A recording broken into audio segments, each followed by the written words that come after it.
anyone. All I'm asking them to do is stop telling the story of your past and start telling the story of your future. Stop believing in your past, real or imagined, and start believing in your future. Stop romancing the past and let's start romancing a future. So the unlearning process then, 95% of who we are is a set of memorized behaviors. Automatic emotional responses, unconscious habits, hardwired attitudes, beliefs, and perceptions that are automatic like a computer program. So if we're in a program, then we're unconscious. So in order for us to change, we have to become conscious of our unconscious thoughts and the story and the narrative that we tell, and those memories, to become familiar with how we speak or how we act and become so conscious that we don't go unconscious to that behavior.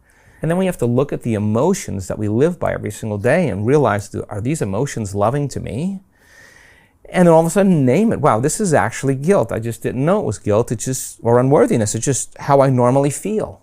And I use everything and everyone in my life to make this feeling go away. But if I'm relying on my outer world to change my inner world, when things are good, I'll feel good. But when things are bad, I'll feel bad. So changing your emotional responses to the challenges and circumstances in your life and no longer living by that emotion is no different than the withdrawals we get from a drug, because no new information can enter the nervous system that's not equal to the emotion the person is processing. So then you can tell the person the answer to the problems in their life, but unless they overcome that emotion, they'll be perceiving reality through that lens, the lens of the past. So then the fundamental point here is that the trauma then that the person is experiencing from the past, they're reliving that every single day. So then when it comes time to be defined by a vision of the future, if you're living in the past, it's so much easier to forget that vision than to remember it.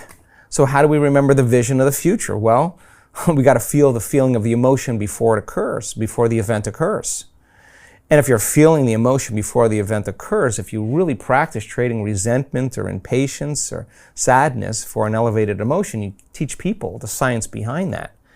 If they're feeling the emotions of their future, they'll believe in their future more than they believe in their past. Teach them how to hold the intention of what that future is.